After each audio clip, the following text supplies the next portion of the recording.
Oke, kemarin gua pikir ceritanya bakal kelar dengan Sony Xperia Exalted Sync 1 ini setelah kemarin kemasukan air dan udah gue keringin tapi nggak bongkar total sih, kayak cuman ya kering-kering aja lah. Tiup-tiup sedikit lah pakai dryer dari bagian atasnya. Dan sekarang lebih ngaco lagi, touchscreen gue error nggak nih cuy, anjay. Basah tuh di bagian bawahnya. Gue gini loh, ini HP gue make cuman buat ya pakai di outdoor aja gitu. Dan mungkin ya namanya juga lagi musim hujan ya kan, kayak ya abis hujan gue keluar terus kena embun atau apalah ya. Dan kebetulan ruangan gue juga dingin, kalau tidur tuh pakai AC selalu paling max yang sampai di bawah 20 derajat gue setel di remote, dan bangun-bangun itu emang HP dalam keadaan tuh dingin banget, dan mungkin ada hawa-hawa sisa-sisa uap-uapan dari hawa luar dan nguap di bagian dalam karena bercampur aduk antara panas dan dingin, dan alhasil ngembun.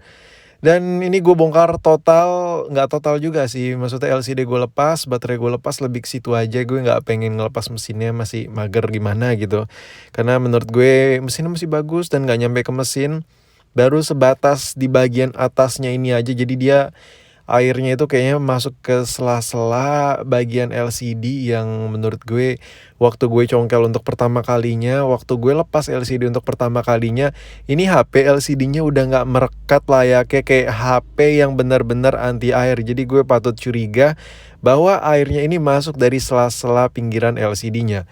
Nah, di sini lu bisa lihat bahwa apapun yang ada di sini tuh masih komplit, ya kan, komplit lead komplit, dan permasalahannya adalah cuman di air. Dan yang gue alamin trouble kamera burem seperti biasa, ada embun-embun di bagian kaca. Kemarin di kolom komentar banyak, "Bang, itu dong kacanya lepas aja, gampang kok ngelepasnya."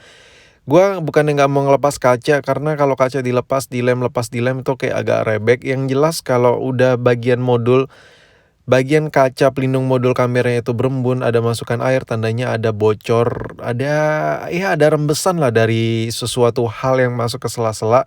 Jadi kalau gua lap ya bakal balik lagi, makanya gua ya udahlah ya bongkar total aja lah. Dan di sini lu bisa lihat nih ada tetesan-tetesan kecil ya, bekas-bekas air gimana gitu. Ini sumpah, gue udah tahu ini gak tahan air, tapi ya at least kayak HP biasanya lah ya. Kayak gimana sih HP biasa lu pakai, kadang nggak sengaja kena gerimis-gerimis gitu, habis itu ya tinggal dilap-lap gitu. Iya nggak sih, lu pernah nggak sih kayak gitu? Dan ya gue cuman pakai gitu aja, dan gue sadar diri gue nggak pernah buat ngerendam ini HP, apalagi gue siram secara sengaja, kagak pernah. Dan ya tapi ya udahlah ya, namanya juga musibah. Dan touchscreennya error, nggak bisa digerakin sama sekali, kameranya butek. Nah ini gue kasih lihat ke lu nih, ini rembesan-rembesan airan nih itu.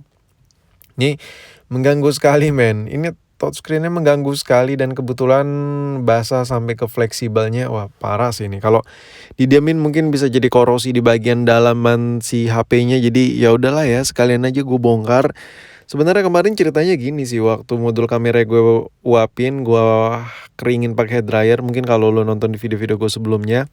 Nah itu waktu saat dipasang beberapa jam kemudian, dia kembali berembun men, dan gue curiga masih banyak rembesan-rembesan air yang ada di dalam sini, jadi dia nguap. Kali aja ini luapan yang kemarin belum kering banget, jadi ya gitu deh.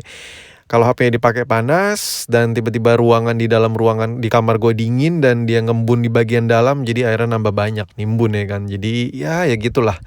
Dan akhirnya gue melakukan pembongkaran, nih baterai gue lepas, LCD gue lepas, ya lu bisa lihat sendiri nih untuk housingnya, ya gitulah ya, namanya juga beli refurbish, beli bekas, ya mau gimana lagi gitu.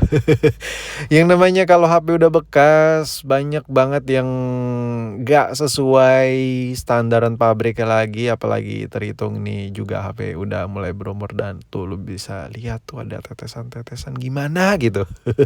Kayak agak kesel gitu gue ngeliatnya. Dan menurut gue apa ya, dengan adanya kejadian kayak gini tuh bikin gue mager pakai HP ini men. Sebenarnya ini HP ya cuman pengen gue benerin total gitu kan, sampai bener-bener normal. Abis itu ya mungkin nggak gue pakai lagi kali, cuman ya setidaknya waktu gue simpan dalam keadaan HP-nya kesimpan gitu rapi, setidaknya sudah normal kembali. Dan ya gue mulai tahap akal-akalan. Jadi inti video ini gue pengen ngebuat suatu video di mana sebuah HP itu touchscreen error gara-gara kemasukan air. Kali aja lu di luar sana ada yang ngerasa ada yang ngalamin hal yang sama kayak gue, ya barangkali video ini cocok atau bermanfaat sikit-sikit lah buat lo. Tapi modal nekat sikit ya buat lo yang nggak pernah bongkar HP dan tanggung sendiri resikonya.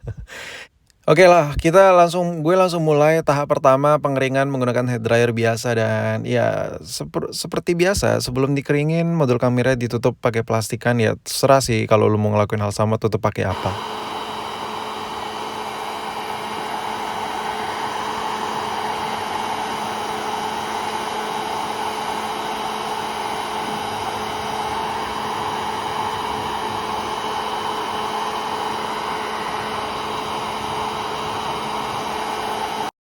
Nah, ini gue kasih lihat nih, ini bagian baterainya ini ada rembesan-rembesan air yang menurut gue gila sih, ini ganggu banget ini rembesan-rembesan nih. Kalaupun seandainya gue keringin tanpa gue keringin total mesinnya tapi nggak gue keringin bagian baterainya nih, gue pencet-pencet tuh keluar air-air. Ini bakal nguap lagi men. Ya namanya HP waktu dipakai dia pasti memanas, dan apalagi suhu di luar ruangan gue, di dalam ruangan gue dingin dan bentrok ya, jadi ada embun-embun di bagian dalamnya itu ngeganggu banget dan airnya tuh menjadi tambah banyak. Ya karena ini udah kebongkar ya tinggal dikeringin lah, sekalian dikeringin.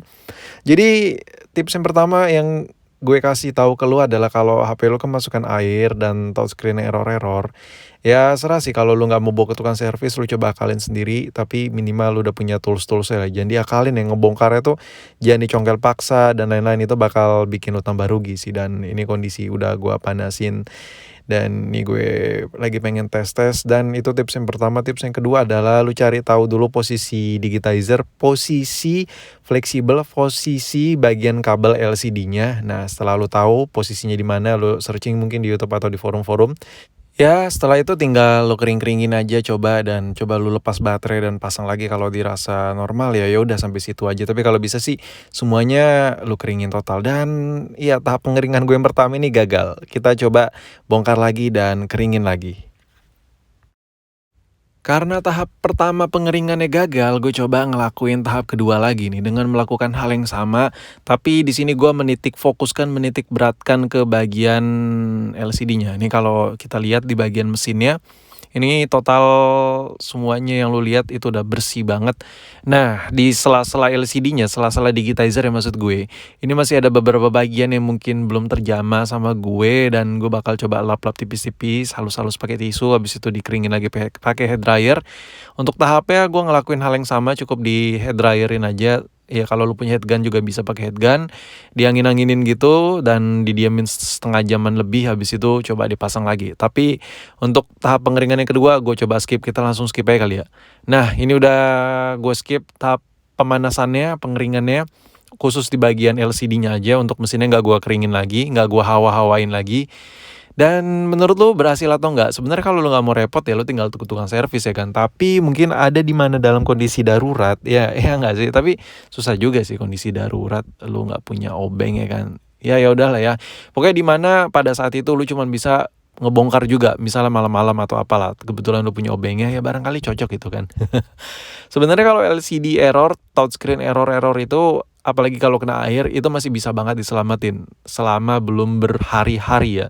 Kalau masih sehari kurang itu bisa banget men.